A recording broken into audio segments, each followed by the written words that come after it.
अस्सलाम वालेकुम। आज हमारा टॉपिक है चैप्टर नंबर 1, इसका नाम है मैट्रिसेस एंड डिटर्मिनेंट्स। तो हम चलते हैं इसकी फर्स्ट एक्सरसाइज की तरफ।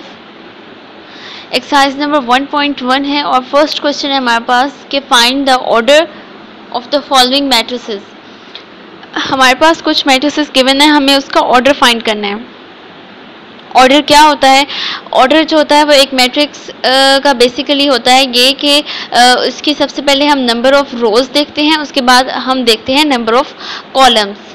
ठीक है, तो फिर नंबर ऑफ रोज और नंबर ऑफ कॉलम्स फाइंड करने के बाद हम उसे लिख देते हैं कि फॉर एग्जांपल हमारे पास नंबर ऑफ रोज हैं m और हमारे पास नंबर ऑफ कॉलम्स हैं n।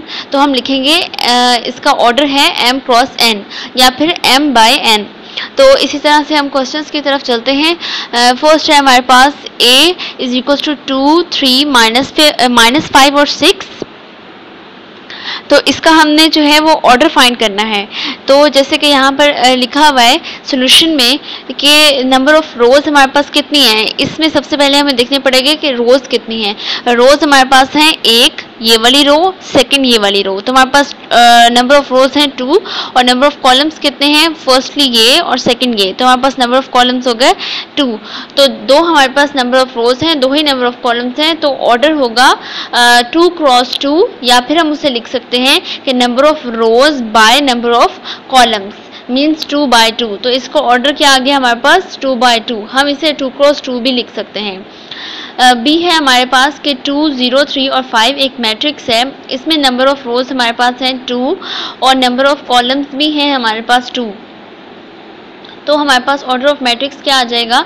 ऑर्डर ऑफ मैट्रिक्स होगा number of rows by number of columns. ये इसका फॉर्मूला है ऑर्डर का। तो नंबर ऑफ रोज हमारे पास है 2 बाय नंबर ऑफ कॉलम्स हमारे पास है 2। तो हमारे पास आ गया 2 बाय 2। ठीक है, ये हमारे पास ऑर्डर हो गया। इसी तरह से हम जो है वो मजीद क्वेश्चंस के भी हम जो है वो ऑर्डर फाइंड कर सकते हैं इसी मेथड से जिस तरह से हमने ये 2 किए हैं। नेक्स्ट देखें, क्वेश्चन नंबर 2 है हमारे पास कि which of the following matrices are equal.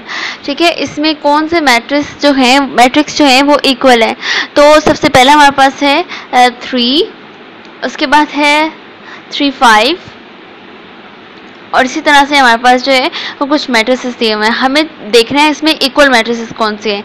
Equal matrix ऐसे मैट्रिक्स होते हैं जिनका ऑर्डर भी सेम होता है और जिनके एलिमेंट्स भी सेम होते हैं। ठीक है, तो हमारे पास A है 3। अब इसके इक्वल देखें कि इन सब में कौन सा मैट्रिक्स है। इसमें 3, 5 है, 2 एलिमेंट्स हो गए, ऑर्डर चेंज हो गया।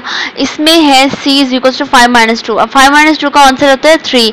तो 3 और 3 इट्स मीन ये A जो है वो इक्वल है C के। मजीद देखें और कोई है सिंगल एलिमेंट वाला, और कोई भी नहीं है। It's mean A is equal to C है।